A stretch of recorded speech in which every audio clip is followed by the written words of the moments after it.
Okay, yesterday we're learning the dinim of chinuch. So we're discussing various things. The obligation is on the father, not on the mother.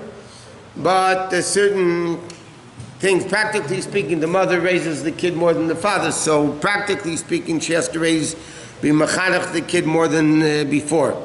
He says you have to make sure that they don't lie and they speak truth and they don't swear, they don't make vows, and they come to shul, they don't run around, they listen. Okay. Now, to give a child something which is, whether biblically or rabbinically forbidden, nobody else is, not even the father, nobody is allowed to give the child something which is treif or forbidden rabbinically or biblically. If a kid's sick and they need something not kosher, a non-Jew can give it to them. That's what the halacha says. Okay, then the last thing we're learning like this. Something that's not really forbidden. We didn't finish this, that's why I'm starting it again. Something which is really not forbidden, the time is what makes it forbidden. For instance, food on Yom Kippur. Okay? Food on Yom Kippur, food is kosher. Yom Kippur, you're not allowed to eat the food. So therefore, a parent would allow to feed a child that needs to eat. There's no problem with parent feeding the child. You're giving the child something forbidden. It's not forbidden. The time makes it forbidden. The kid does not obligate it to fast. So therefore, you're allowed to give him food. Or, if a child is eating, you can give a kid, like this you're not allowed to eat. We said, once Shabbos starts, you're not allowed to eat or drink until you make Kiddush. Shabbos morning, where we hold, once you daven Shachris, so then you have an obligation to make Kiddush. You can't eat or drink anything until you make Kiddush. So, nevertheless, a kid under Bar Bas Mitzvah is allowed to eat or drink before Kiddush. Not only that, a person can give it to, even the father can give them something to eat or drink, like a candy or whatever, would have something to drink before Kiddush, because again, it's not something which is basically forbidden, it's only the time which makes it forbidden, and therefore it's not a problem. But you can give a kid something to eat outside of a sukkah. Now, once a kid is 6 years old, that he has an obligation of chinuch to eat in the sukkah, so then halacha says you're not supposed to give a kid, if kid takes, he takes, but you shouldn't give it to him outside the sukkah, to eat it outside the sukkah. You can give him food, if you're not telling him where to eat it, so then what he does, he does. Bread? Huh? Bread. No, just things that you have an obligation to eat in the sukkah. Things that you don't have an obligation, to eat in the sukkah, you can give. What? Regarding chinuch, under what conditions is tuition paid by a father? Okay, that's tzedakah, not this. What? For Kiddush, what conditions you have kids to wait to Kiddush? Or is it just... Technically, at the Bar Bas Mitzvah. But it says in halacha that you should try. I mean, not a 5 or 6 year old kid. A kid is 11 years old, 12 years old, then, they should understand already. But what happened, they dafka want to eat something before Kiddush, you're allowed to give it to them. Because again, it's not something which is forbidden, it's just something that times forbids.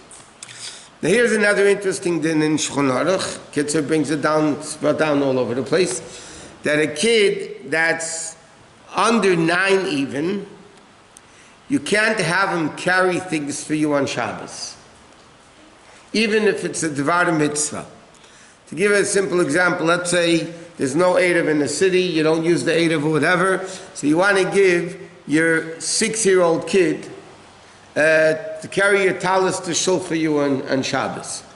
So then you're not allowed to. Even if it's Seirach Mitzvah, like Siddur, Chumash, or some things like that. But if a kid, because the kid is doing it for you. So that's chinuch purposes. What happens if the kid wants to bring a snack to shul? So he's doing it for himself. So for himself, because he's doing it for himself, not for you, not for the parent, or somebody else. So then he is allowed to carry, and that's the meaning. The Rebbe writes in a letter, that the parents would give kids under Bar Bas Mitzvah things to carry, but for themselves, but not for the parent, for whatever reason it is. So if they ask you, you should tell them, is your kid it's okay for you to? If they say, can I bring this to shul? If it's for the kid, you could. Now here at the bottom he brings down that there are opinions that hold you could, but the minig is that you don't do it. Okay, now, what happens if a kid steals something? So if it's something that's still there, you have to make him return it. He stole an object. The object is still there. You have to make sure the kid returns it.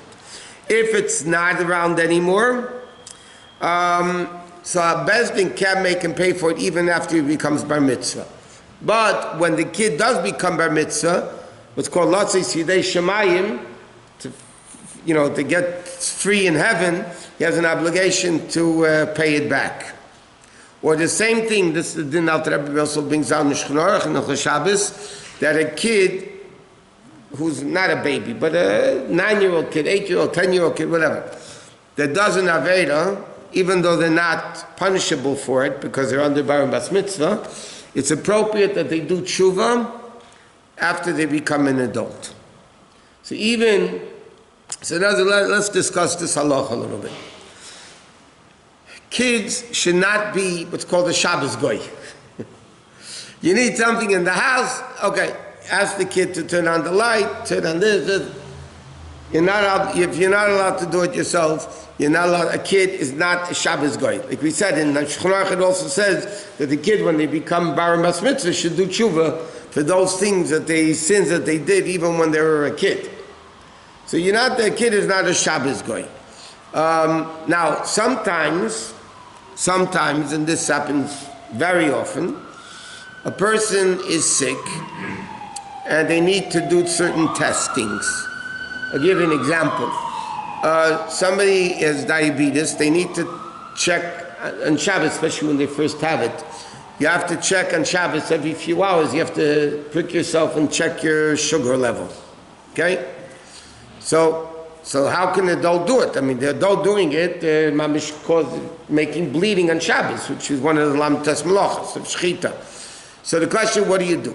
So first of all, it's very possible, especially at the beginning of diabetes, it could be a din of chola sheyesh bei sakana. It could be a life-endangering situation, especially at the beginning, if it's not controlled.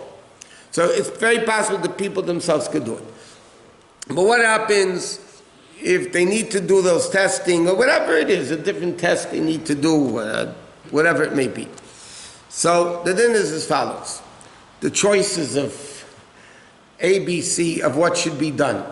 So if there's a non-Jew available to do it, they should be the one doing it. Because for a chayla, you're allowed to tell a guy to do malacha, even biblical malacha for you on Shabbos. But what happens if there's no guy around?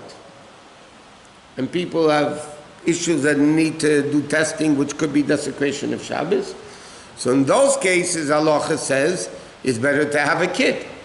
In other words, even the adult really would be allowed to do it, because it could be pikuach nefesh. So the kid should be the one to do it instead, but not before a guy. If there's a guy, for sure the guy should do it. If there's no guy, then a kid under bar bas mitzvah should do it. What happens if there's nobody else to do it except the person himself? So then the din is they should do it with a shinui. They should do it, like instead of the right hand, do the left hand. Instead of, normal doing, I'll give you another example of this.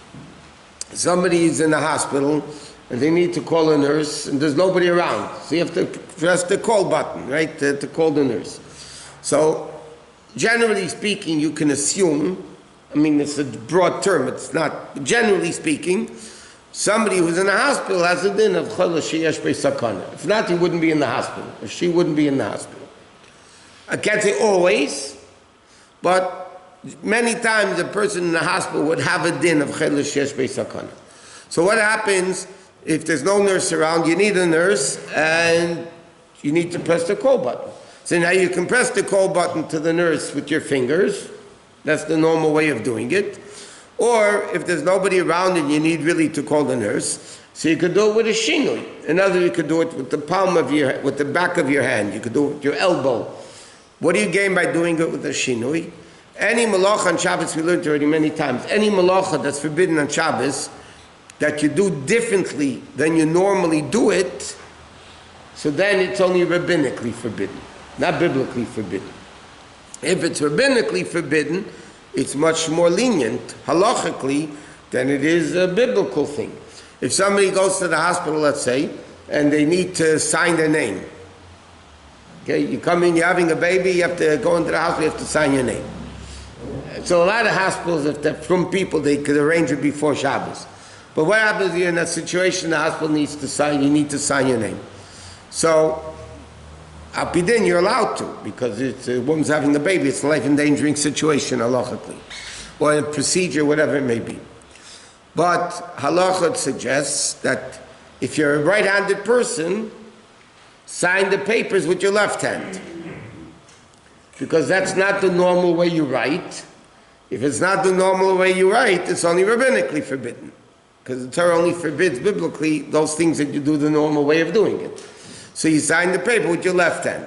You have to call the nurse. You could call it with your elbow or something, not the normal finger that you can't say over there right and left, because of both it's not right-handed people do it the left hand, left-handed people do it the right hand. It's not the normal way. Is it better to whistle for the nurse?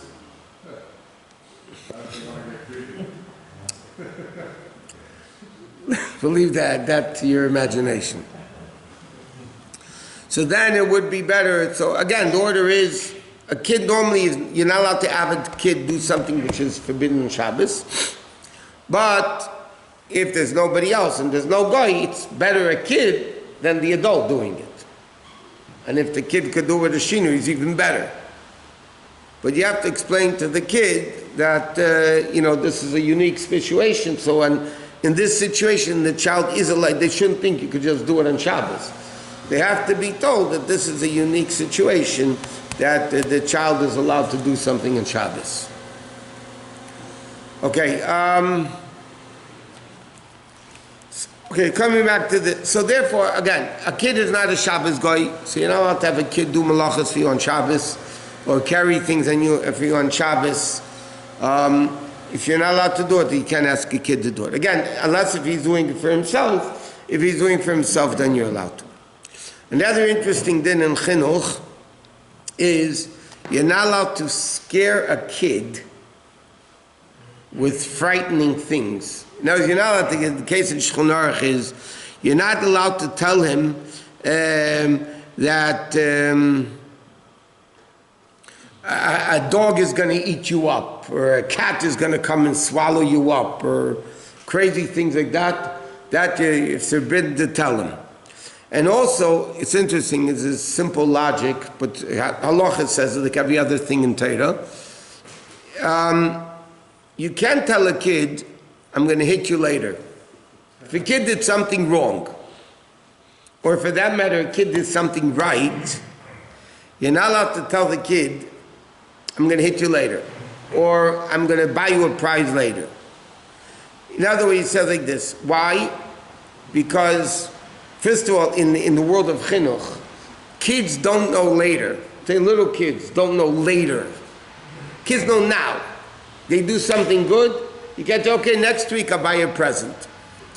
It doesn't, next week is the next lifetime, So you have to buy it right away. If you're punishing a kid, you have to punish it. And also, we'll finish with this then. When you threaten a kid with a punishment, make sure it's realistic. If not, you lose it. You should lose it, and the kid thinks makes a laughing stock out of you. I'll give you a simple example. A family, this happens a lot. A family is going on a family trip. Okay? The kid misbehaves. The parent says to the, you're not going on the trip. Yeah, and what are you planning to do with the kid when you don't take him on the trip that everybody's going? You're taking the kid on the trip. Yeah? So in chinuch, you're lying to the kid. The kid hears you lying. And then the kid, when you take him on the trip, all the kid sees is what you say doesn't mean, and what you mean though you don't say, and it doesn't mean anything. You don't punish a kid with something not realistic. A kid doesn't behave, okay, you're not eating for a day. I mean, it's stupid because the kid, he has to eat, and he's going to eat. So punishment should also, it's not for now, but punishment should fit the crime. It has to be a punishment that makes sense for the child, and to be continued.